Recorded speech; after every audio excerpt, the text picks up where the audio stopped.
पृथ्वीचे गुरुत्व त्वरण ऑर्थ ग्रॅव्हिटेशनल ॲक्सेलरेशन पुढचा पॉईंट ग्रॅव्हिटेशन गुरुत्वाकर्षण या टॉपिकमधील.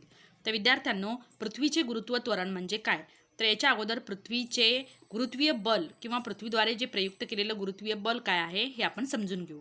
तर या ठिकाणी लक्ष द्या, पृथ्वी तिच्या जवळील सर्व वस्तूंवर गुरुत्वीय बल प्रयुक्त करते.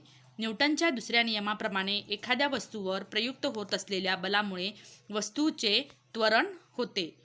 तर या ठिकाणी काय सांगितलं की पृथ्वी तिच्या जवळील वस्तूंवर गुरुत्वीय बल प्रयुक्त करते आणि त्या बलामुळे वस्तूचे त्वरण होते. म्हणजेच काय की ज्यावेळेस पृथ्वी एखाद्या वस्तूवर गुरुत्वीय बल प्रयुक्त करते तसं पृथ्वी प्रत्येक वस्तूवरती गुरुत्वीय बल हे प्रयुक्त करत असते आणि गुरुत्वीय बल हा एक वैश्विक बल आहे जो पृथ्वी तिच्या जवळील सर्व वस्तूंवरच प्रयुक्त करत नाही, तर हा वैश्विक बल आहे जो कोणत्याही दोन विश्वामध्ये असणाऱ्या दोन वस्तूंमध्ये प्रयुक्त होत असतो. तर पृथ्वी तिच्या जवळील सर्व वस्तूंवर जे गुरुत्वीय बल प्रयुक्त करते त्यामुळे ती वस्तू त्वरणित होते, म्हणजे ती वस्तू त्या पृथ्वीकडे खेचण्यास सुरुवात होते पृथ्वीच्या गुरुत्वीय बलामुळे. त्यानंतर पुढे या नियमानुसार पृथ्वीच्या गुरुत्वीय बलामुळे ही वस्तूंचे त्वरण होते. यास पृथ्वीचे गुरुत्व त्वरण असे म्हणतात व त्याला स्मॉल जी या अक्षराने संबोधले जाते.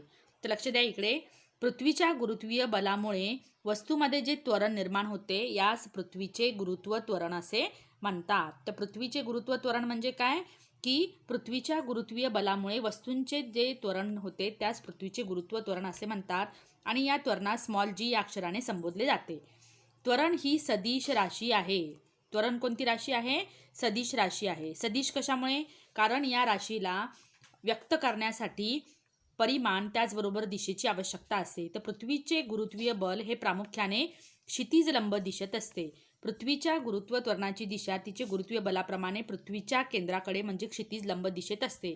म्हणजेच या गुरुत्वीय बलाला एक विशिष्ट दिशा असते आणि त्याचबरोबर परिमाण असते, म्हणून त्वरण ही सदिश राशी आहे. आता विचारकारामध्ये लक्ष द्या, पृथ्वीचे गुरुत्वाकर्षण नसते तर काय झाले असते? तर विद्यार्थ्यांनो, जर पृथ्वीचे गुरुत्वाकर्षणच नसले असते तर प्रत्येक वस्तू ही अक्षरशः तरंगली असती. त्यानंतर कॅपिटल जीचे मूल्य दुप्पट असते तर काय झाले? आता या ठिकाणी माहिती आहे की कॅपिटल जीचे मूल्य 6.67 इंटू 10⁻11 न्यूटन प्रति मीटर स्क्वेअर न्यूटन मीटर प्रति kg स्क्वेअर आहे. तर 6.67 खूपच मिनिमम व्हॅल्यू आहे, त्यामुळे जीचे मूल्य जरी दुप्पट झाले तरी काही फरक पडत नाही. त्यानंतर पृथ्वीच्या पृष्ठभागावरील जीचे मूल्य. आता या ठिकाणी न्यूटनच्या नियमाप्रमाणे पृथ्वीच्या केंद्रापासून आर अंतरावर असलेल्या यम वस्तुमानाच्या वस्तूवरील गुरुत्वीय बल F व त्या वस्तूचे त्वरण G खाली दाखवल्याप्रमाणे काढता येते.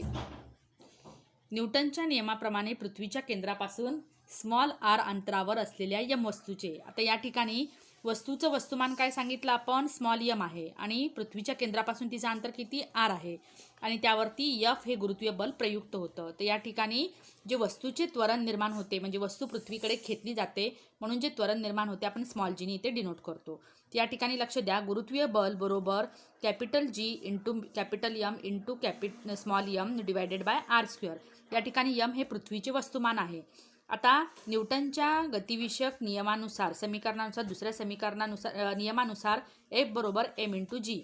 तर जो कोणता बल हा प्रयुक्त केला जातो तो बल त्या वस्तूचे वस्तुमान आणि त्याचबरोबर त्यावरती जे त्या बलामुळे जे त्वरण निर्माण होते त्यांच्या गुणाकाराशी तो समानुपाती असतो. तर या ठिकाणी त्वरण हे गुरुत्वीय बलामुळे निर्माण झालेले म्हणून या ठिकाणी आपण काय घेतलेले? स्मॉल जी घेतलेले.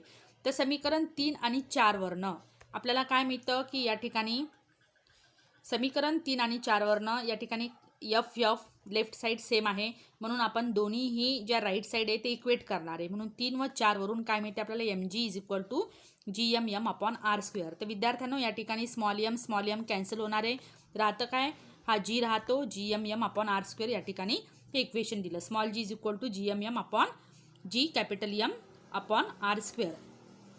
वस्तू पृथ्वीच्या पृष्ठभागावर स्थित असेल तर small r is equal to capital R पृथ्वीची त्रिज्या, म्हणून पृष्ठभागावरील स्मॉल जीचे मूल्य खालीलप्रमाणे असेल. समजा वस्तू जर पृथ्वीच्या पृष्ठभागावर असेल तर ही जी स्मॉल आरची व्हॅल्यू आहे या स्मॉल आरच्या जागी आपण काय लिहिणार? कॅपिटल आर लिहिणार, जी पृथ्वीची त्रिज्या असते. Small g is equal to GM upon या ठिकाणी हा जो आर स्क्वेअर आहे हा आर स्क्वेअर आपण चेंज केला, त्या ठिकाणी कॅपिटल आर स्क्वेअर लिहिलं.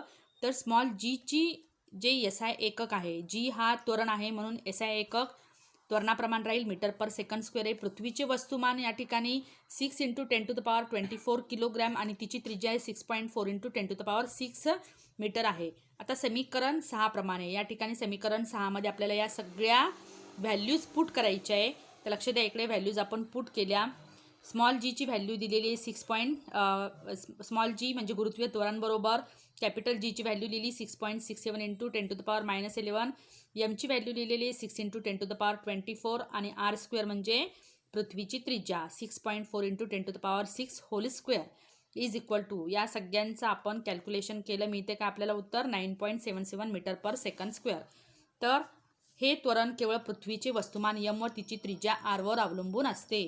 या ठिकाणी हे जे त्वरण आहे, जे त्वरणाचं आपण व्हॅल्यू काढलेली आहे, या ठिकाणी पृथ्वीचं वस्तुमान आणि त्याच्या त्रिज्येवर अवलंबून असते, म्हणून ते पृथ्वीवरील कोणत्याही वस्तूसाठी समान आहे. जीची व्हॅल्यू पृथ्वीवरील कोणत्याही वस्तूवरती जीची व्हॅल्यू ही समान आहे. किती? 9.77 मीटर पर सेकंड स्क्वेअर. वस्तूच्या कुठल्याही गुणधर्मावर ती अवलंबून नाही. तर विद्यार्थ्यांनो, या ठिकाणी आपण हा पॉईंट आपला पृथ्वीचे गुरुत्व त्वरण अर्थ ग्रॅव्हिटेशनल ॲक्सेलरेशन हा पॉईंट कंप्लीट झालेला आहे. नेक्स्ट व्हिडिओमध्ये आपण जीची व्हॅल्यू ही कशा पद्धतीने चेंज होत राहते, कोणते कोणते फॅक्टर्स जीच्या व्हॅल्यूवर परिणाम करतात ते अभ्यासायचे. धन्यवाद.